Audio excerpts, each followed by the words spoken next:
Hola a todos, bienvenidos. Vamos a empezar en 4 minutos. Por favor, estén con nosotros. ¿Sí? Gracias.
Hola, hola, buenos días, buenas tardes para los que se conectan desde el Cono Sur.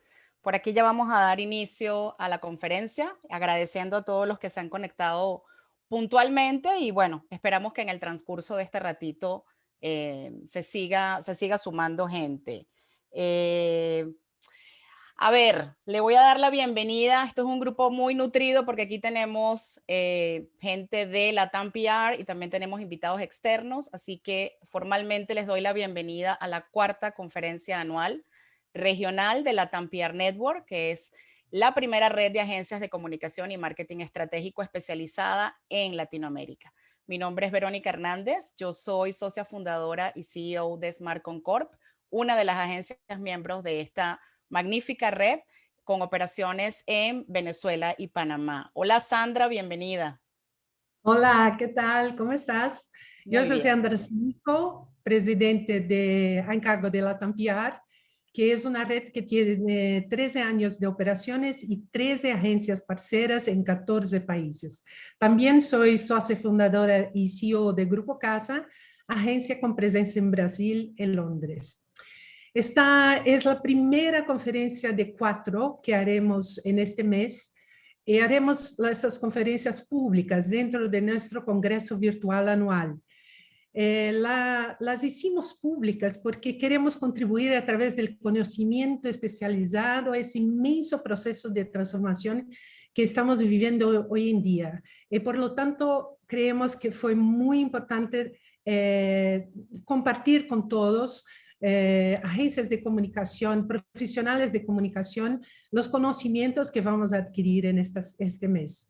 Hoy vamos a explorar cuestiones que nos afectan a todos directamente a partir de la enorme velocidad de la información y de la desinformación.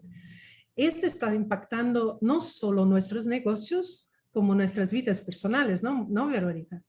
Ah, totalmente. Yo creo que si algo nos ha impactado es la tecnología. La tecnología ha cambiado por completo nuestra relación con la información, cómo consumimos información y, por supuesto, cómo la usamos. Y para darles una pista del contexto de la charla del día de hoy, solo los quiero dejar con esta idea. El confinamiento causado por la pandemia y, por supuesto, el cambio de hábitos que generó, no solamente en cómo consumimos información, sino bienes y servicios, cómo consumimos educación, porque la educación hoy día es virtual, cómo operamos nuestros negocios, cómo teletrabajamos, cómo incluso nos relacionamos entre nosotros mismos. Y realmente Internet ha sido el gran habilitador que ha podido, digamos, satisfacer la mayor parte de las necesidades del planeta. Y es por eso que vemos que el informe Digital 2021 realizado por We Are Social junto con Hootsuite, es algo que publican todos los años y recién lo publicaron la última semana de enero, así que está bien fresquito, indica que los usuarios de Internet el año pasado, en el 2020, se incrementaron en un 7.3%, llevando esa cantidad de personas que se conectan día a día a la red de redes a 4.660 millones de personas. Eso, señores, es el 59.5% de toda la población del planeta. No es cualquier cosa. Y según otras estadísticas recientes que tenemos de Internet, que se llama Live Stats, nos indican que se realizaron el año pasado alrededor de 6.000 millones de búsquedas en Google todos los días. No es poca cosa, Sandra, ¿no? No, no, no. Empezando la charla de hoy, donde hablaremos de las tendencias de los flujos de la información, el impacto de esta información tan rápida en nuestras vidas, nosotros vamos a hablar con Juan Manuel Lucero, que coordina el News Lab de Google.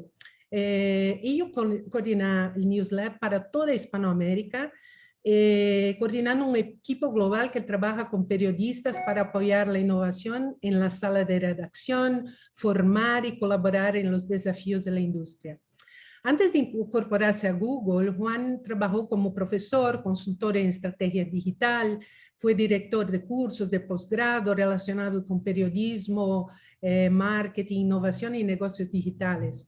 Tiene un posgrado en periodismo digital y es un reconocido speaker en toda Hispanoamérica por su participación en importantes escenarios como TED Talk, por ejemplo, ¿no?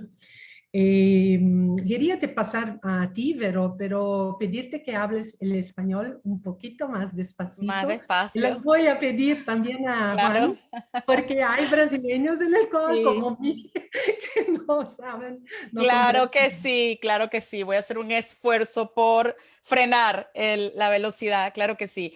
Bueno, solo decirles que antes de dejarlos con Juan Manuel, que tiene muchas cosas interesantes para contarnos hoy, les voy a decir que posterior a su charla vamos a tener unos 20, 25 minutos más o menos de preguntas y respuestas, que al final es como el propósito de esto. Así que sí pedirles desde ahora que todas sus dudas, sus comentarios, las inquietudes que tengan, desde ahora las pueden ir dejando en el botón Q&A que está abajo, no en el de chat, porque si lo dejan en el de chat pueden perderse. Si lo dejan en Q&A, llevamos track de todo lo que nos preguntan y podemos ir contestando una por una.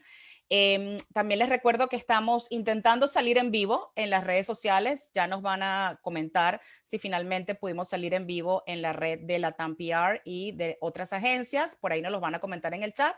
En cualquier caso, estamos grabando esta presentación y la vamos a tener disponible para los que no se han podido conectar el día de hoy en todas las páginas de Facebook de las agencias de Latam PR. Sin más, yo quiero pedirle a Juan Manuel que prenda su camarita, porque ya para presentarlo formalmente y dejarlo con la audiencia que seguro está muy ansiosa por lo que nos tiene que contar el día de hoy. Hola Juan Manuel, bienvenido formalmente, ahora sí.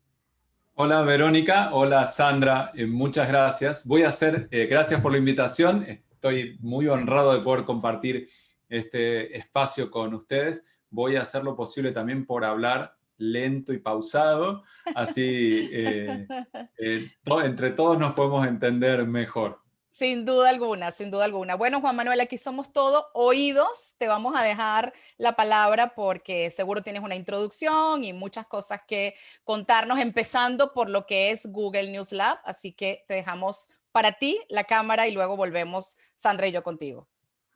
Bueno, muchas gracias a todos quienes están del otro lado de la pantalla. Buen día, buenas tardes, según en qué parte del mundo estén. Mi nombre es Juan Manuel Lucero, como me presentaron hace unos minutos, así que no voy a volver sobre eso, pero sí contarles que trabajo dentro de Google en un área que se llama NewsLab, un área que trabaja junto con periodistas potenciando el desarrollo de habilidades digitales y potenciando también la innovación y con un foco muy, muy grande que es parte de lo que vamos a estar viendo hoy y sobre lo que vamos a estar hablando de desinformación.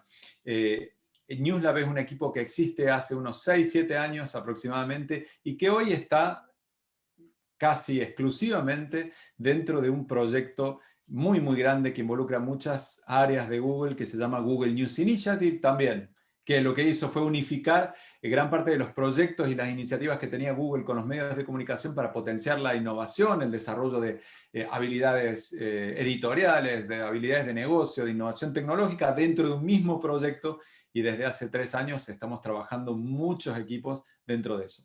Pero esencialmente hoy vamos a hablar sobre varias cosas. Muy rápidamente y como introducción, como veíamos recién, hablamos de desinformación o de fake news, vamos a hablar de medios de comunicación y de innovación, y vamos a hablar de algunos aspectos de la innovación, como pueden ser, por ejemplo, el uso de la inteligencia artificial y el impacto que tiene también la desinformación dentro de nuestras sociedades, dentro de nuestras democracias. Entonces, empecemos por el principio.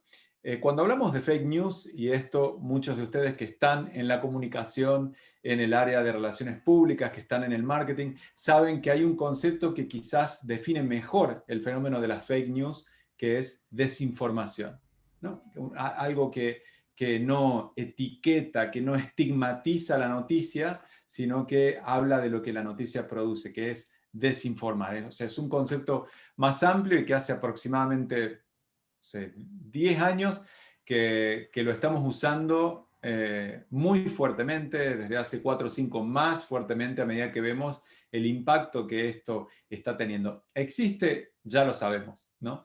Existe la desinformación desde que existe la transmisión de la información. Había desinformación cuando los humanos nos contábamos historias, existe la desinformación desde que existe la radio, la televisión, desde que existe Internet. Existe la desinformación porque la desinformación es inherente al quehacer humano, es decir, existe desde que existe la información.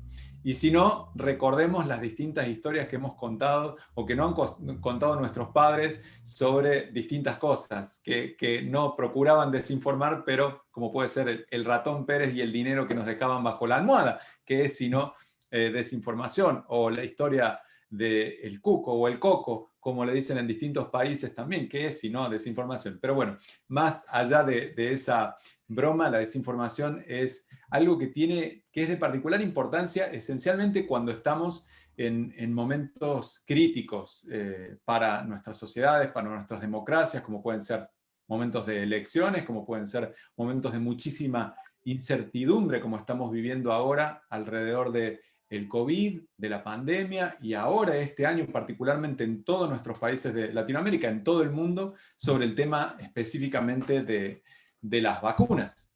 O sea que el impacto que tiene la desinformación es enorme, pero mucho más aún cuando son momentos claves para una ciudadanía, caso elecciones, o en el caso de la incertidumbre que vivimos todos debido a que no sabemos bien, aún hoy, hay mucha desinformación alrededor de las vacunas, y eso tiene un impacto enorme porque el no saber qué hacer con las vacunas, o el que a veces salga alguien que pone en alguna red social que alguien se vacunó y al otro día murió, queriendo implicar de que vacunarse no implica algo bueno, sino justamente algo malo, tiene mucho impacto porque en la red de esa persona eso obviamente genera, y con la confianza que le tienen muchos a esa persona, genera que otros no quieran vacunarse. Entonces, la desinformación en tiempos de pandemia también mata el no saber cómo cuidarse. Al principio no sabíamos si nos teníamos que poner una mascarilla, un barbijo, un tapaboca, como le digamos en cada país. No sabíamos. Había que hacerlo, no había que hacerlo, nos teníamos que lavar las manos o no, nos teníamos que poner alcohol en todo el cuerpo, en los pies. Bueno, ese estado de incertidumbre, la desinformación también colabora para que la pandemia sea vivida con mayor fuerza, para que nos pegue más fuertemente toda la incertidumbre que está ocurriendo en el mundo. Entonces, dentro del trabajo que nosotros hacemos de Google, la desinformación, específicamente dentro de mi equipo que trabaja sobre la innovación y lo editorial y el trabajo con periodistas y con medios, pero esencialmente con periodistas, nuestro trabajo está centrado sobre la desinformación. Ahora acaba de terminarse un fondo que se llamó Fondo Abierto para contrarrestar la desinformación sobre las vacunas, donde participaron muchísimas organizaciones de toda Latinoamérica y del mundo, y particularmente en Latinoamérica lo han ganado, bueno, La Diaria en Uruguay, LATAM Chequea, que es una organización de verificadores de datos. ¿Para qué? Para hacer proyectos esencialmente para dar mejor información a la ciudadanía, para dar mejor información a los periodistas, a los jóvenes, a los niños, es decir, que podamos en tiempos como estos de contar con mejor información de aquellos que son especialistas en eso.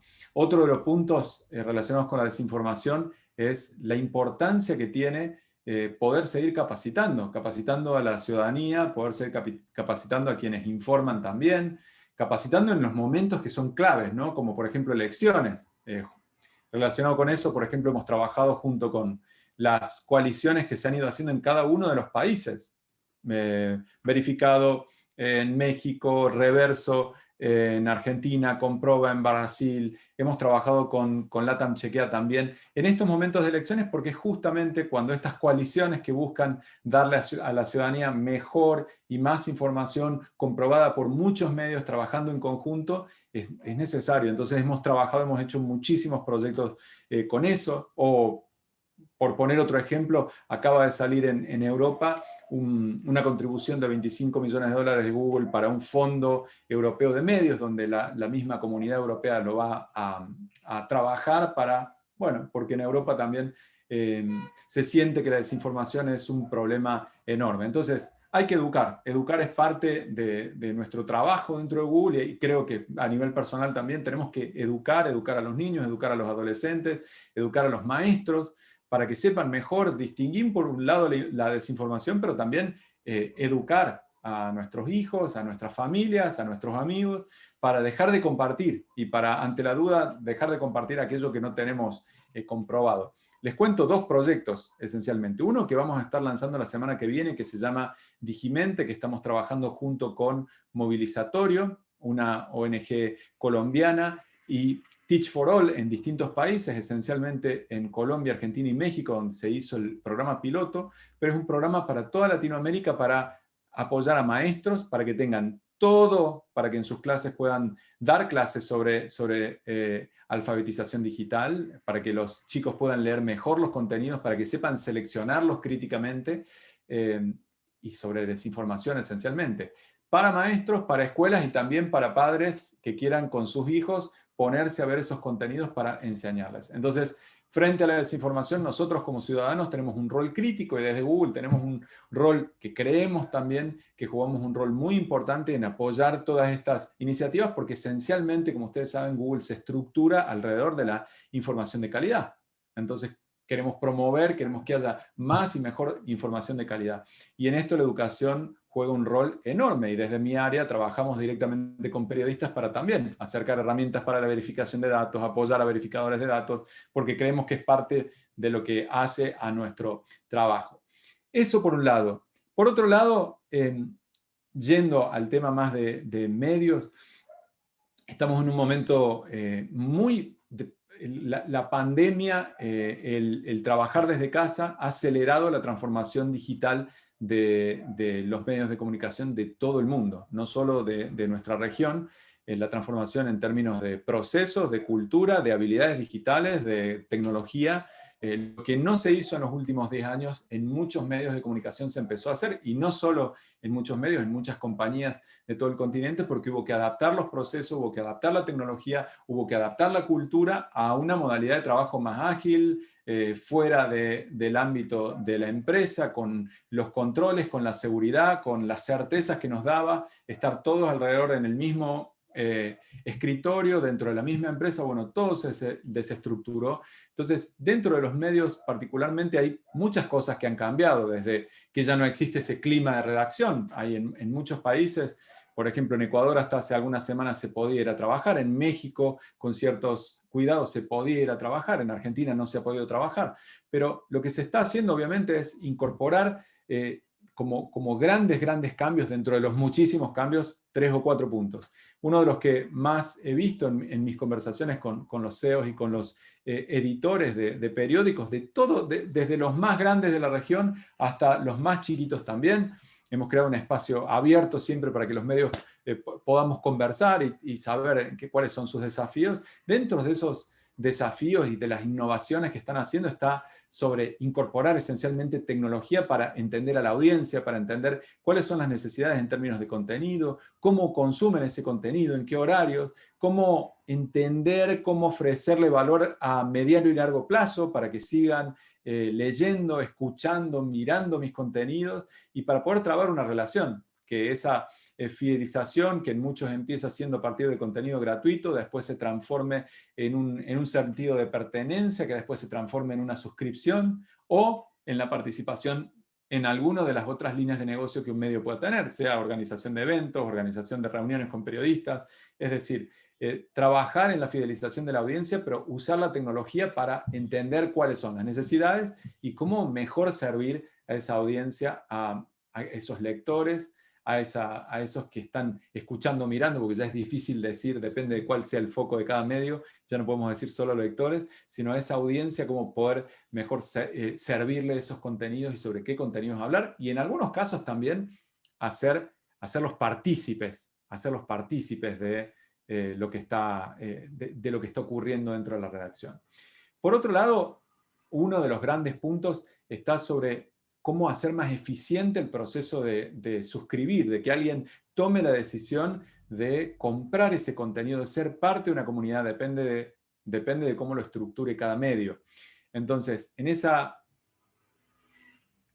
proyecto de hacer más eficientes, estamos trabajando con un proyecto que se llama Suscríbete con Google, que permite que si la persona ya tiene sus datos dentro de de Google pueda automáticamente, haciendo clic en un botón suscribirse, eliminando la barrera y la fricción y el tiempo que lleva suscribirse, ¿no? Poner los datos de la tarjeta, validarlos, etcétera, etcétera. Entonces, desde ese punto de vista también, desde la Google News Initiative, estamos empujando no solo con esta tecnología, sino con capacitaciones. Hay una serie de capacitaciones que hacemos desde mi área, pero otra que se llama Programa de Crecimiento Digital, que tiene herramientas para analizar la audiencia, herramientas para entender el churn de esa audiencia, herramientas para ver si estamos siendo eficientes o no. Es decir, trabajamos desde lo conceptual, desde las habilidades y también desde la tecnología. Y por otro lado, otra de las cosas que están ocurriendo es que estamos viendo el uso acelerado de herramientas que están en la nube, en cloud. Es decir, el uso de herramientas que pueden ser, por ejemplo, machine learning para el análisis a escala de esos datos. El análisis a escala de esos datos que nos permitan entender la audiencia, analizar las suscripciones, ofrecerle un paquete de suscripción hecho a medida de un usuario o una serie de usuarios o un grupo de usuarios. Entonces, el machine learning y la capacidad computacional de la inteligencia artificial, de machine learning y de los servicios que ofrece Google y que tienen algunos medios también internamente, los están utilizando y les vienen bien para poder analizar no solo la audiencia, sino también los datos y poder producir, ahora les voy a contar, mejores investigaciones, por ejemplo. Y por último, quizás para empezar a cerrar sobre todo esto, creo que el rol de la tecnología hoy está yendo en lo que hace a la comunicación, al periodismo, está usándose cada vez más la inteligencia artificial y la parte de la inteligencia artificial que es el aprendizaje automático o machine learning, que les permite a los medios de comunicación hacer uso de lo que las máquinas hacen mejor, que es el análisis de datos, traer datos a escala, analizar datos a escala, producir insights a escala para que nosotros como humanos podamos tomar decisiones, producir recomendaciones sobre los datos, sobre un conjunto de datos, hacer testeos automatizados todo el tiempo para darnos a nosotros mejor información sobre nuestra audiencia, nuestros suscriptores, lo que puede estar ocurriendo, hacer seguimiento automatizado de ciertos temas, de ciertos personajes, para que nos alerte si algo está ocurriendo en un momento en el cual estamos en una reunión, podamos tener información al minuto de temas que pueden estar surgiendo en las redes sociales. Entonces, ahí hay un proyecto muy interesante que mi compañero David en Francia desarrolló con la London School of Economics, que se llama Journalism AI, o Inteligencia Artificial en el Periodismo, que si lo buscan así, Journalism AI, en internet lo van a encontrar. Hay un PDF interesantísimo donde se exploran todos los alcances, no todos, pero gran parte de los alcances de la inteligencia artificial y la comunicación, pero específicamente sobre el periodismo, pero que lo podemos ampliar hacia el campo de la comunicación. ¿Qué proyectos se están haciendo para traer datos? Es decir, escanear redes sociales, escanear, por ejemplo, sitios de gobierno, si uno es un periodista, para obtener información en tiempo real y a escala. Es decir, complementar el trabajo periodístico de un comunicador con la capacidad que tiene una computadora de hacer un trabajo, sobre todo mecánico, y que no necesita de un descanso, ¿no? La computación, la tecnología como un asistente, como un ayudante de nuestras capacidades intelectuales, de nuestras capacidades creativas. Entonces, hay en ese PDF que les comentaba algo muy interesante, que es cómo se está utilizando para extraer información, cómo se la está utilizando dentro de los medios y que van a encontrar enorme cantidad de ejemplos de inspiración, no solo de sitios que podrán usar, sino de inspiración para proyectos que puedan hacer, cómo analizar esos datos, cómo distribuir, cómo escribir, si es que es necesario. Por ejemplo, Associated Press está utilizándolo ya hace rato para escribir informes sobre las acciones. En base a datos estructurados se escribe una nota sobre cómo empezó y cerró la bolsa, cómo empezó una determinada acción y cerró, sobre cuestiones que se basan en datos estructurados, pero seguramente va a haber muchos avances también ahí. la escritura de reportes automáticos que nos pueden enviar a nosotros sobre la audiencia, sobre un determinado cliente, que obviamente necesitan de la inteligencia humana, de la creatividad humana, que no la reemplazan, que no la van a reemplazar, pero que sí que vamos a tener un gran ayudante que nos va a permitir hacer ciertas tareas, como extraer datos, como analizarlos, poder procesarlos, poder distribuir esa información de la manera más inteligente posible, saber, y esto es algo que seguramente, si hay periodistas, sabrán, por ejemplo, las notas de prensa o las gacetillas de prensa, dejar de hacer envíos masivos y saber de qué modo, a qué periodista, en qué momento podemos llegar que les sea más conveniente basado en el análisis de las aperturas de los mails. Es decir, las aplicaciones son infinitas en torno a cómo podemos usar la tecnología para el análisis de datos, para la distribución de la información que estamos generando. Volviendo, y con esto cierro al tema desinformación, que es sobre el que estamos trabajando, recomendarle un par de cosas que creo que van a ser interesantes desde su punto de vista ciudadano, más allá de como comunicadores, como marketeros, como marketineros o como responsables de PR. Nuestro rol, recalcar nuestro rol como ciudadanos, como profesionales, frente a la desinformación que no le compete solo a una compañía, ni a una serie de compañías, ni a un gobierno, ni a una serie de ONGs, sino nos compete a todos como ciudadanos. Y en este sentido, estas dos herramientas que creo que le pueden servir, se las menciono porque justamente las desarrollamos desde Google, esta gran iniciativa enorme a nivel Latinoamérica que se llama Digimente, digimente.org, y una iniciativa que comenzamos junto con Redacción, un medio de Argentina, y UNICEF, que se llama Verdadero Falso, verdaderofalso.com, que es un juego donde hay información sobre COVID. Es un juego para adolescentes donde jugando pueden aprender a detectar noticias que parecen verdaderas, pero que no lo son.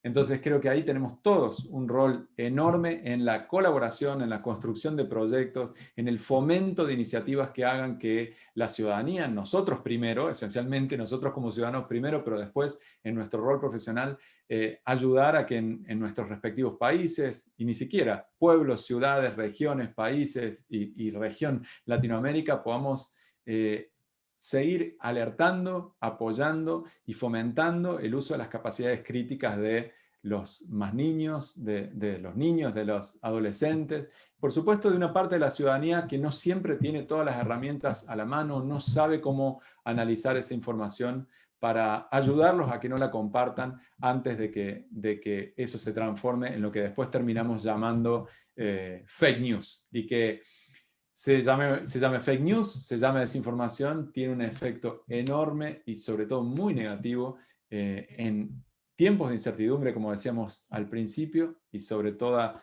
la población y sobre nuestras democracias también. Así que hasta acá llego y bueno, si les parece bien, pasamos, Verónica, Sandra, a las preguntas. Sí, sí, Sí. muy interesante. Verónica. No, tú primero. Yo tengo muchas preguntas, muchas. Sí, muy, muy, muy interesante. Yo tengo acá una pregunta que recibí de una persona que también trabaja en el mundo de la comunicación, que es relacionada con todo lo que dijiste, más preocupada con, por ejemplo, el aumento de las burbujas en la Internet, a través de las cuales las personas se conectan. Aumentó también la radicalización de los grupos al invés de charlar, se pelean como locos defendiendo sus ideas, ¿no? ¿Cómo ves el actual modelo de conexión de las redes que privilegia a los anunciantes para poder vender más, que es para sustentar el sistema, y la necesidad de mantener la posibilidad de tener una mayor diversidad? O sea, mismo cuando hablamos de periódicos, ¿cómo hacer que la diversidad se involucre con todos esos proyectos? O sea, que la conversación fluya y que no sean peleas porque el sistema está baseado en burbujas. ¿Cómo ves eso? Qué hermosa pregunta, muchas gracias. Creo que es una gran pregunta y me permito disentir un poco en este sentido, en el sentido de que esto lo digo a título personal, creo que somos también responsables de nuestras propias burbujas.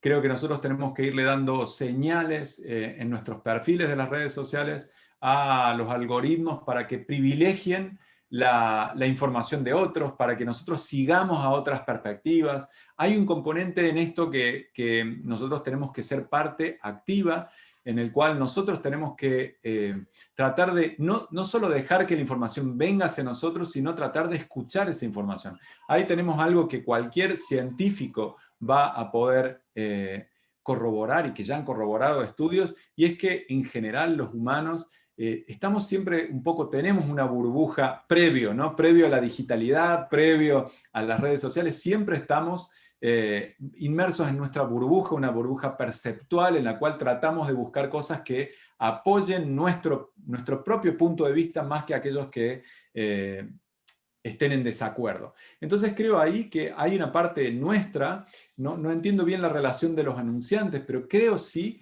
que es súper importante que nosotros tendamos en nuestros contactos, a quienes elegimos, pongo el caso redes sociales donde podemos elegir seguir a gente, que nosotros seamos también quienes sigamos a esa gente, quienes les pongamos like, quienes estemos proactivamente tratando de romper nuestra propia burbuja. Para fomentar eso que decía Sandra y que creo que es fundamental en términos de entender lo que está ocurriendo, tener una mayor diversidad, evitar el enfrentamiento que se produce solo de ver lo que uno piensa y lo que la gente como uno piensa. Ahí creo que en general nos hemos olvidado de que nosotros somos un vector de cambio como ciudadanos y que por ahí tenemos una actitud pasiva a esperar que eso venga de fuera, como tratar de que se nos resuelva el problema. Entonces, si nosotros queríamos, previo a Internet, tener mayor perspectiva, nos sentábamos en un bar y leíamos otros periódicos. Bueno, ahora tenemos que seguir a otras personas. Ahora tenemos que ir a leer a medios que no coinciden con nuestra forma, y tenemos que tratar de vez en cuando mandarle señales al algoritmo de la red social, ponerle un like, comentarle a gente con la que no estemos de acuerdo, justamente para que nos muestre más contenido y para que nosotros fomentemos también esa diversidad en nuestro propio timeline de gente que estamos siguiendo. Pero completamente de acuerdo con el eje de la pregunta en que la diversidad y la necesidad de entender otros puntos de vista es una de las cosas más importantes hoy. Y en ese sentido, te pongo un ejemplo, vuelvo a Google, y bueno, estoy en Google y hace sentido. Hay en algunos temas, por ejemplo, si entran a la aplicación de Google News, en algunos temas van a ver que muestra una noticia arriba y abajo dice cobertura completa. Entonces, en algunos temas esa cobertura completa, ¿qué es? Un intento de romper la burbuja, que no haya solo una perspectiva, sino que nosotros podamos hacer scroll y ver todo lo que otros medios han publicado sobre un tema y leerlo idealmente también. Es decir, se puede desde el software y la tecnología promover eso, ciertamente, pero después están nosotros que, además de ver el titular de algo que no coincide con lo que nosotros pensamos, entremos, lo leamos y compartamos algo con lo que no necesariamente estemos de acuerdo también. Sí, el contradictorio es muy, muy importante para la diversidad, ¿no? ¿Estoy hablando muy rápido, Sandra, o está bien? Sí, un poquito. Un poco rápido, ¿no? No, nos cuesta. Perdón. Yo quería hacer una puntualización allí y no es la pregunta que tenía pensada, pero justo sale de lo que acabas de responderle a Sandra. Y hay una tendencia, Juan Manuel, estoy segura que la has leído en 20 lugares, donde mucha gente habla de la dictadura de los algoritmos. Y por supuesto no hablo del algoritmo de Google, hablo de todos los algoritmos. Todas las redes sociales tienen el suyo y están diseñados esencialmente para mostrarnos lo que entienden que nos interesa, lo que entienden que nos gusta, lo que entienden que seguimos. Pero desde ese mismo punto de vista, y un poquito complementando lo que tú decías, sobre todo ciertas redes sociales como Instagram, están casi diseñadas para ser un espejo de lo que nos gusta. Entonces, estamos como viéndonos a nosotros mismos y reafirmando constantemente que esa visión del mundo, esa visión que tenemos de ciertas cosas, es la nuestra, porque es lo que me muestra y es lo que yo le doy like. Y solo para precisar y puntualizar un poquito más lo que acabas de decir, cómo desde las agencias, desde los comunicadores organizacionales, educamos mejor en ese sentido, y qué recomendaciones das tú a los individuos y a las empresas justamente para combatir eso, ¿no? Que tengamos un solo punto de vista y es el que el algoritmo nos muestra. Yo creo ahí, Verónica, que es muy interesante, y voy a tratar de hablar más lento. Perdonen, a veces la pasión me lleva a incrementar la velocidad de lo que hablo, lo sé, así que pido disculpas. Creo que el punto que traes, Verónica, me parece esencial. Estaba viendo, mientras preguntabas, además, haciendo multitasking, leyendo algunos de los comentarios. Creo que es esencial, es decir, cuál es nuestra responsabilidad como comunicadores para promover, y creo yo que la palabra es clave, es tolerancia. Traer muchos puntos de vista significa apreciar la diversidad, apreciar que no necesariamente, que salirnos de la dicotomía verdadero o falso en términos de que lo que no está de acuerdo conmigo es falso, no lo quiero ver. Y creo que tenemos también un rol en promoverlo. O sea, creo que el rol nuestro, desde el lugar que cada uno tiene, desde el lugar de nuestras compañías, de nuestras empresas, de nuestra profesión, nuestro como seres humanos, está en promover y sobre todo mostrar que tenemos capacidad de dialogar, incluso con aquellos que tienen ideas radicalmente distintas a la nuestra. En eso, muy breve, contarles, no tiene que ver específicamente ni con algoritmos, ni con desinformación, pero una de las cosas que más hemos trabajado desde mi área, y particularmente en Latinoamérica, tiene que ver con la diversidad, tiene que ver con la igualdad y tiene que ver con la inclusión, porque justamente en una región como la nuestra, la diversidad de perspectivas es importante, la diversidad de género es importante, la diversidad sociocultural es importante en la generación de la información, cómo miramos la cuestión de género, cómo escribimos sobre eso, cómo escribimos los diversos desafíos que tienen distintos grupos sociales en nuestra región. ¿Quién escribe sobre eso? ¿Con qué background tiene? ¿Podemos ser más diversos? O sea, creo que el tema de ampliar la tolerancia también tiene que ver con ampliar nuestra mirada, con ser más diversos en a quiénes contratamos, a quiénes les damos voz, cuál es la perspectiva que permitimos dentro de nuestras compañías que se toquen. ¿Estamos realmente comprometidos con el tema de la diversidad? Digo, porque a veces uno lo enuncia hacia afuera, pero digo, hacia adentro de nuestras compañías. ¿Estamos comprometidos con la diversidad de perspectivas? ¿La estamos fomentando? Porque de ahí parte todo. En los medios tiene que ver con cómo se escribe, en algunas compañías tiene que ver con también qué proyectos se apoyan, qué proyectos, qué alianzas se establecen. Entonces creo que la diversidad, la igualdad, la equidad son temas claves sobre los cuales tenemos que poner el foco porque tienen no sé, múltiples aristas que podemos tomarlas desde el punto de vista de las burbujas, desde el punto de vista de que en nuestra región hay un montón de grupos que necesitan verse incluidos, y eso también tiene que ver con salirnos de la perspectiva verdadero, falso, sí, no, blanco, negro, tengo razón, el resto del mundo no. Así es. Sí, exacto. Eso también impacta un nuevo tipo de gobernanza, creo, corporativa, ¿no?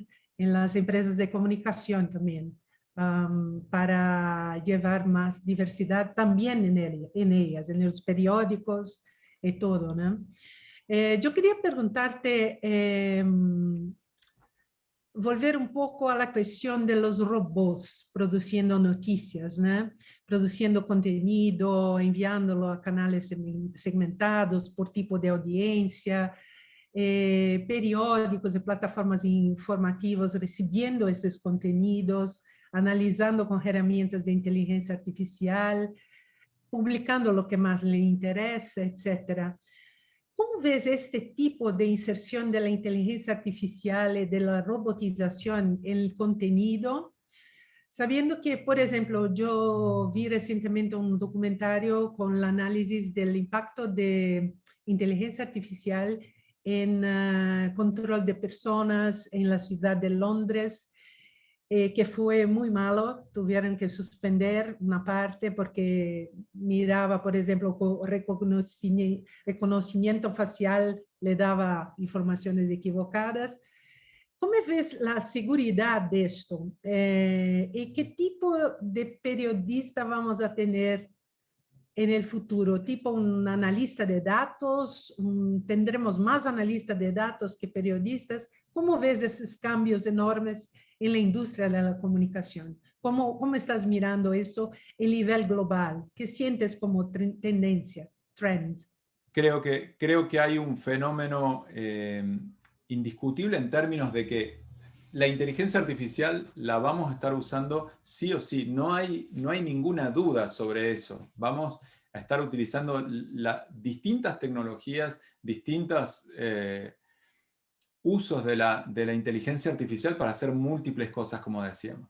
Yo tengo un bias o un sesgo que debo decirlo antes de decir mi opinión, y es que en general suelo tener mucha confianza en el ser humano, pese a que hay mucha evidencia de que quizás no es buena idea, pero tengo mucha confianza en que los seres humanos, el bien termina prevaleciendo. Entonces, creo que en este sentido la inteligencia artificial, ¿por qué lo digo? Porque la inteligencia artificial, yo creo que más que tener analista de datos, lo que nos va a permitir va a ser tener investigaciones extraordinarias, pero extraordinarias, porque vamos a tener una capacidad de recopilación, de análisis de información, de que la computadora nos dé insights, que encuentre patrones en los datos, que nosotros sería imposible porque no tenemos recursos o recursos económicos, personas.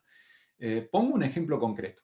Hace 3 meses aproximadamente, Google estrenó un producto que se llama Pinpoint, gratuito, hecho exclusivamente para periodistas, que es una herramienta que utiliza Machine Learning, o sea, aprendizaje automático e inteligencia artificial para analizar decenas, miles o cientos de miles de documentos. Entonces, yo subo 100.000 documentos que pueden ser sobre lo que ustedes quieran investigar y empiezo a encontrar nombres, lugares, fechas y organizaciones automáticamente. Entonces, si yo pongo, no sé, cualquier nombre, Juan Manuel Lucero, dentro de ese buscador, me busca en toda esa base de datos y me trae todos los documentos y empiezo a filtrar. Juan Manuel Lucero, año 2021, Buenos Aires, Argentina. Y me reduce los 100.000 documentos que tenía a 7 u 8, donde en una página tengo esos 3 ítems que yo había buscado. No solo eso, sino que desgraba automáticamente el audio y me permite buscar adentro del audio. No solo eso, sino que me permite etiquetar contenido a escala. Entonces, no es que, y esto por favor, no estoy en ninguna de las menciones a los programas o proyectos que estamos haciendo, no es mi intención promoverlos, no es que quiero que lo usen y estoy haciendo marketing, simplemente les cuento una aplicación de la inteligencia artificial. Y esto es, un periodista, muchas investigaciones, miles de investigaciones que hoy no se están pudiendo hacer, gracias a tener un producto como este, se van a poder hacer, porque un periodista desde su casa, con una herramienta así, teniendo acceso a una base de datos que haya podido conseguir, va a poder hacer decenas de notas sobre un tema. Quienes estén investigando para un libro también. Entonces, obviamente cuando nosotros vemos tecnologías que no terminamos de entender del todo, surgen nuestra incertidumbre, surgen nuestros miedos, muchos miedos que son legítimos de que haya, que se pierdan muchos trabajos, de que se reemplace el rol del periodista o del comunicador por una máquina. La verdad es que al día de hoy eso es muy difícil que ocurra con la tecnología actual. Es muy difícil porque las máquinas van a seguir careciendo de contexto, porque las máquinas van a seguir careciendo del olfato de comunicador, de marketing, de periodista que tenemos para saber a quién, cuándo, de qué modo escribir, qué cosas tenemos que enfatizar en una nota, qué cosas tenemos que promover. Ahora, ¿en qué sí nos van a ayudar? A que vamos a tener un asistente invisible que nos va a traer datos, que nos puede dar insights sobre los datos, que nos puede ayudar a corregir nuestra redacción. Sí. ¿Va a reemplazar eso al redactor? No, va a reemplazar algunas actividades. Exacto. Como por ejemplo transcribir audio a texto. Algo que no se necesitaba ni un comunicador ni un periodista porque es una actividad mecánica. Lo que va a hacer la inteligencia, ya hace la inteligencia artificial, es traducirlo automáticamente. Entonces yo veo en esto que tenemos un potencial para innovar o sea que vamos a estar trabajando, de hecho, dentro de 6, 7 años en todas las compañías utilizando inteligencia artificial, es un hecho. Que vamos a estar escribiendo notas, no estoy tan seguro. Que vamos a estar teniendo asistentes virtuales con gran capacidad de análisis, recopilación, análisis, distribución, seguramente. Que van a cambiar nuestras prácticas dentro de las redacciones y de las compañías que trabajen con información, ciertamente. Que vamos a tener que crear nuevos roles que se adecúen a entender cómo trabajar con esto, ciertamente. Que se va a reemplazar a mucha gente, yo todavía no lo veo, a título personal no lo veo como una opción, porque justamente en el campo de la comunicación intervienen demasiadas variables que tienen que ver con nuestra percepción de el timing, de cuáles son las cosas que tenemos que enfatizar, de cuáles son los aspectos que tenemos que escribir, cómo es. Todavía eso parece que la inteligencia artificial resuelve todo, pero créanme que es infinitamente más complejo que eso. Es más fácil que por ahora resuelva algo infinitamente complejo como ganarle a un campeón de Go, este juego que se hace mucho en China, que tiene infinita complejidad. Eso sí, es matemático. ¿Puede traer millones de registros de un sitio web? Sí, es automático, lo hace bien. Puede escribir una nota, y si ustedes prueban con todo lo que anda dando vuelta para escribir notas, creo que es una celebración del talento y la inteligencia humana, usar la inteligencia artificial hoy, porque realmente los resultados son muy, muy pobres. Cierto, muy de acuerdo contigo. Yo, en aras de que todavía hay bastantes preguntas, voy a tratar de hacerte dos en una. Y la primera es como un sentir, yo creo, de mucha gente, y esto te lo pregunto como estratega digital y no solamente desde la gorra de Google. ¿Sería posible, Juan Manuel, pensar en disminuir la velocidad con la que suben los datos a ciertos canales y sobre ciertos temas sensibles, como por ejemplo un canal como Twitter, donde hay demasiada controversia,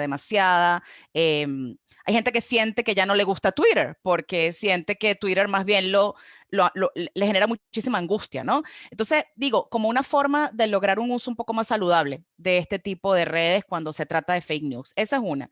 Y la segunda es cómo ves el control, por ejemplo, cómo ves más bien cómo pueden contribuir las salas de audio ahora en este nuevo auge que tenemos del audio, como Clubhouse, como esa función de audio que acaba de activar Twitter también, digamos, en términos de una información más especializada, más diversa, más objetiva, más nutrida, más inclusiva, quizás. ¿Cuál es tu opinión al respecto? Sigo con esta perspectiva que es un poco, obviamente, como me decías recién, 100% personal. En esto tengo una perspectiva siempre que creo que priorizo el control nuestro profesional sobre la información que recibimos. Si nosotros creemos que hay mucha información en un determinado canal, por ejemplo, yo particularmente cuando percibí que había un servicio de mensajería que me demandaba demasiado tiempo, que hacía que mucha gente me enviara audios de 5 minutos a las cuales yo no conozco y yo no sentí que era demasiada información para manejar, lo que hice fue salirme. Contra todo pronóstico, contra toda recomendación, cerré ese servicio de mensajería. Cerré gran parte de mis redes sociales y me quedé con una red social. Una sola, que es la con la que participo todo el tiempo. Y dentro de esa red social, cada vez que veo temas, personas que yo creo que no me aportan, que yo creo que me generan angustia, lo que hago es utilizar las funciones que tiene esa misma red social para silenciar determinados temas. Por ejemplo, hay temas, pongo un ejemplo, los Oscars. Ya sé que no es nada polémico, pero pongo un ejemplo cualquiera para evitar justamente cualquier tipo de polémica. La verdad que no me interesa leer en una red social sobre los Oscars, no me interesa la opinión de alguna gente sobre los Oscars, no necesito leer sobre eso. ¿Qué hice? Silencié la palabra. Siempre. Si alguien pronuncia la palabra Oscars, no la leo. Entonces, también hay un cierto grado de control que nosotros podemos ejercer en cuánto utilizamos una determinada red social, cuánto accedemos a las noticias. Y creo que en eso tenemos que irnos convirtiendo poco a poco en maestros de las opciones que se nos ofrecen para poder tener control sobre lo que estamos viendo. Y en eso te diría, hay enorme cantidad, y si hablamos de Twitter particularmente, tiene enorme cantidad de opciones para poder silenciar temas que no nos interesen, para que también limpiar un poco nuestra timeline de aquellas cosas que no nos interesen, porque eso nos quita angustia. Pero ahí está nuestro rol en no pedirle a los otros y reclamar nuestro empoderamiento como ciudadanos, como profesionales, para tratar de generar, y si hay algo o alguien que no nos interesa, lo podemos dejar de seguir. Entonces creo que ahí hay mucho control que todavía necesitamos reclamar en términos propios, empoderarnos para decir, bueno, ok, si algo me está generando demasiado ruido, lo silencio por un tiempo. O definitivamente, si hay algún servicio de todos los que me llegan información que me genera ruido, lo pauso por un tiempo, hasta yo poder sentir que tengo control del enorme volumen de información que estamos teniendo hoy todos, y que a veces la sensación de que no lo podemos controlar creo que nos une a todos quienes estamos hoy acá. Ciertamente. Salas de audio. Salas de audio. Creo que la sala de audio vuelve a una especie de, y creo que probablemente vamos a ver si esta tendencia se consolida o es como algunos servicios de video que surgieron y después terminaron volviendo a la nada, a la fatiga visual que tenemos muchas veces de estar leyendo información, y el amor que tenemos, en definitiva, lo mismo que nos está pasando con el podcast, el amor que tenemos por escuchar la voz humana, por darle a eso que de otro modo sigue teniendo un tinte frío y ¿cómo diríamos? Unificado, porque es la misma tipografía, de la misma manera, con el mismo interlineado, escriba quien escriba. Escuchar las voces nos vuelve a traer riqueza, le añade esa capa de riqueza a la comunicación, con un set de personas a las cuales ya estábamos siguiendo, o quien lo lidera ya lo estábamos siguiendo por lo menos, y creo que tiene que ver con nosotros. Ahora creo que estamos en el momento de exploración, de si ese espacio es un espacio que va a sernos útil en términos de comunicación para construir audiencia, para trabajar ciertos mensajes. Creo que es enormemente interesante, como el tema de los podcasts. Nos gustan las historias, nos gusta la voz humana, nos gusta la riqueza de la voz de cada ser humano, y creo que en tiempos donde tenemos tanto foco en la visualidad, el audio nos trae esa conexión con otros seres humanos y con la riqueza de lo diverso, de la multiplicidad de las voces. Magnífico, me encanta. Coincido. Yo quería, ya estamos llegando al final, pero quería pedirte mandarte una pregunta de Pamela Pérez, de Chile, que preguntó: ¿qué importancia debemos darle a las noticias que surgen desde las redes sociales? Y también quería te preguntar, añadiendo a esto, por ejemplo, hay muchos medios de comunicación que siguen, obviamente, el Twitter, etcétera, y muchos gobernantes que se comunican a través del Twitter para dar el timing, el punto de sus opiniones, etcétera.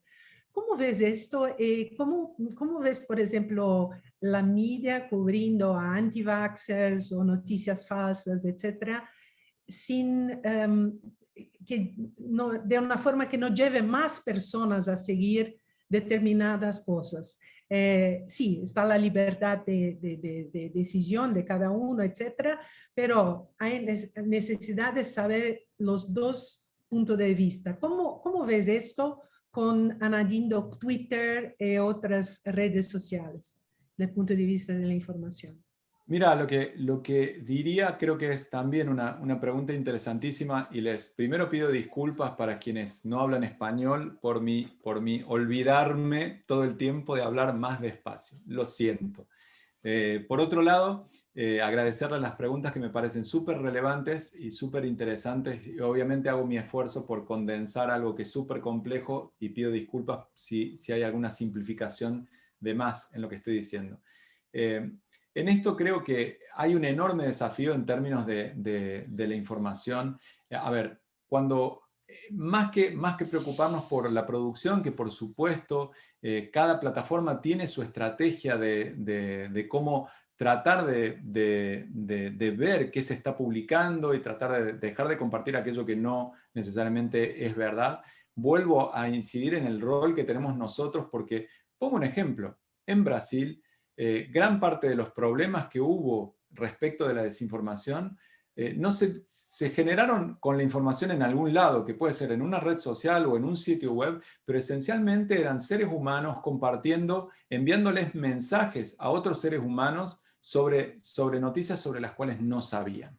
Y creo que ahí está el problema, en que creo que tenemos que poner el ojo sobre la ciudadanía, tenemos que poner el ojo, por supuesto que tenemos que seguir pensando cómo hacemos para enfrentar esto, y mientras hay iniciativas que intentan ver cómo contrarrestar esta pandemia de desinformación y de gente que quiere a propósito desinformar, a medida que se presentan soluciones en términos algorítmicos, en términos de programas, tenemos gente que cuando ven esto ya están trabajando para pasar por fuera de todo lo que se ha logrado mejorar para seguir pasando los controles. Pongo un ejemplo de lo que pasa con el spam en nuestras casillas de mail. A pesar de que los algoritmos se siguen haciendo mejor, siempre hay alguien que le encuentra la vuelta y logra mandarnos algún tipo de spam. Entonces, creo que en este sentido, en términos de volviendo a lo que hablábamos al principio, la educación en términos de la ciudadanía, el fomentar el no compartir hasta no estar seguros, el fomentar el que tratemos de identificar quiénes son productores, porque no está el problema en dónde se publica, porque se puede publicar en una red social, se puede publicar en un sitio web, o lo puede mandar alguien directamente Ha habido mucha desinformación que era simplemente un mensaje de texto, un mensaje vía un servicio de mensajería. Entonces, tenemos que fomentar la responsabilidad ciudadana también y como profesionales, nuestra responsabilidad en fomentar, en crear proyectos que visibilicen esta problemática para, ante la duda, dejar de compartir información. Creo que es un problema que nos atañe directamente como ciudadanos y que sé que mucha gente lo está haciendo. Pongo un ejemplo cotidiano. Si una tía, prima, algún familiar o un amigo nos comparte vía un servicio de mensajería, vía email, alguna información, es nuestra responsabilidad decirle, ¿cómo vas a compartir algo así? No es responsabilidad de que algo se meta entre medio. Sí, hay que seguir trabajando, por supuesto que sí, y seguir haciendo proyectos y todo, pero nosotros somos ciudadanos, es nuestra responsabilidad decir, oiga, no, esto es falso, y trabajar junto a los verificadores de datos para pasarles esa información y que ellos publiquen algo, porque impedir que se siga publicando va a ser prácticamente imposible. O sea, es un espacio público donde la gente va a seguir opinando y es muy a veces difícil decir qué es verdadero y qué es falso, qué es desinformación y qué no lo es. Un panel de expertos a veces no se puede poner de acuerdo, entonces es un fenómeno de un nivel de complejidad nunca antes visto en la historia de la humanidad. Y tenemos que tener paciencia, por un lado, seguir alertas porque es algo que pone y sé que se nos acabó el tiempo, que pone en riesgo nuestra salud y nuestra democracia, pero a la vez tenemos es nuestra responsabilidad como profesionales hacer esto y ser partes del cambio también. Yo me quiero robar 3 minutos tuyos porque ya finalizamos realmente, pero quiero dejar este mensaje porque me parece enriquecedor. Si algo ha pasado con este tema del confinamiento y la pandemia es que ha habido una explosión de emprendimiento en todo el mundo por necesidad. Yo creo que el emprendimiento es cuando se junta la necesidad con la oportunidad y hacen el match perfecto. Entonces, en aras de darle un poco de luz a todo ese montón de emprendedores, porque finalmente cuando hablamos de información en Google hay de todo. Hay noticias, hay información comercial, hay información educativa. ¿Cómo pueden aprovechar Google, quizás todo ese montón de emprendimientos que tienen cosas que decir, más allá de su oferta comercial, que tienen cosas que decir? ¿Cómo pueden aprovechar Google cuando la inversión es poquita, cuando no tienen los recursos que tienen las empresas grandes para bombardear el algoritmo? ¿Cuál es tu recomendación, Juan Manuel? Porque estoy segura que has visto esto mucho. ¿Qué les decimos a esos emprendedores? Mirá, vengo de 13, 14 años de tener agencia de comunicación, agencia de marketing digital. Creo que justamente, y esto no lo digo porque esté en Google, digo porque estaba ahí cuando empezamos a hacer publicidad y cuando un montón de clientes más chicos pudieron, gracias a este formato que tienen las ads o la publicidad de Google, de permitirle a un pequeño emprendedor pelearle a una multinacional los primeros lugares. En muchas categorías, en la mayoría de las categorías tenemos ejemplos. Ayer estaba buscando cosas para mi casa y vi que entre medio de 3 anuncios, 2, una de una plataforma muy conocida de e-commerce, una de una multinacional, había un sitio web de un emprendedor muy chiquito que evidentemente está haciendo un trabajo muy bueno, y que creo que ahí definitivamente la publicidad de Google está ayudando a muchísimas empresas, sobre todo las más chiquitas, porque las más grandes tienen la posibilidad siempre de aprovechar distinto, de hacer una estrategia multicanal, y los más chicos a veces se nutren. Y pongo un ejemplo concreto, mi familia en España tiene una clínica odontológica, utiliza las ads de Google para que cada vez que alguien que esté en un determinado lugar cerca o estén dentro de una determinada región, que estén buscando un dentista o un odontólogo, puedan ver el mini anuncio y la inversión publicitaria, si les cuento, es nada, una inversión familiar, chiquitita, lo que una familia se puede permitir con una clínica relativamente grande, pero inversión publicitaria para cualquiera de nuestros clientes sería muy chiquita. Y eso creo que eso es un arma que todavía sigue en pie para los emprendedores en general. Creo que tenemos ahí una posibilidad en la segmentación, en el uso de las distintas herramientas que hay, de poder llegar a audiencias cada vez más segmentadas, con las cuales tengamos, sin necesidad de tener una pauta publicitaria muy grande, una súper eficiencia en términos publicitarios. Excelente. Mil gracias, de verdad. Sandra, no Gracias. sé, ¿tienes otra cosa por allí? No, me gustaría agradecer muchísimo a todos, a Juan por su charla, por sus respuestas. Invitarlos a todos a seguir el próximo miércoles, donde tendremos a PR, el vicepresidente de PR Week, para hablar de comunicación y tendencias en nuestros negocios. Eso es. Un placer, Juan Manuel, mil gracias por habernos acompañado, un placer tenerte aquí. Esta es tu casa cuando quieras volver. Aquí te volvemos a armar otra conferencia y te volvemos a invitar. Felices de verdad de haber hecho la conexión contigo. Nos encanta lo que están haciendo en Google News. De verdad nos parece espectacular el proyecto y siéntete libre de contarnos, si quieres ahora para cerrar, cuáles son esas herramientas maravillosas que la gente hoy día no conoce y que puede hacer uso de eso en Google. Bueno, primero a ustedes, a todo el equipo que está organizando esto y a quienes están participando y que me entienden naturalmente en mi español acelerado, y a quienes no, les pido disculpas a todos los hablantes portugueses porque a veces me pasa al revés, que yo necesito que hablen más despacio. Herramientas que creo que pueden servirle y que son de uso no solo periodístico. Primero esta que les contaba, Pinpoint, que tiene un uso periodístico, pero si alguno quiere utilizarla para otros fines, creo que es espectacular. Una herramienta de análisis de audiencia que se llama News Consumer Insights, espectacular para poder analizar la audiencia en términos de qué consumen, qué recurrencia tienen. Simplemente necesitamos tener acceso a nuestro Google Analytics. Después, si tenemos un sitio web o en el sitio web de un cliente, si tiene un cierto volumen de visitas, podemos usar una herramienta que se llama Real-Time Content Insights, que también es una capa sobre Google Analytics que analiza el consumo de contenido y que creo que puede ser también súper interesante para analizar a la audiencia. Por supuesto que ahora la nueva versión de Google Analytics, que está como muy enfocada en la claridad y todo, sigue siendo el arma que todos tenemos para tratar de entender qué pasa con nuestro contenido.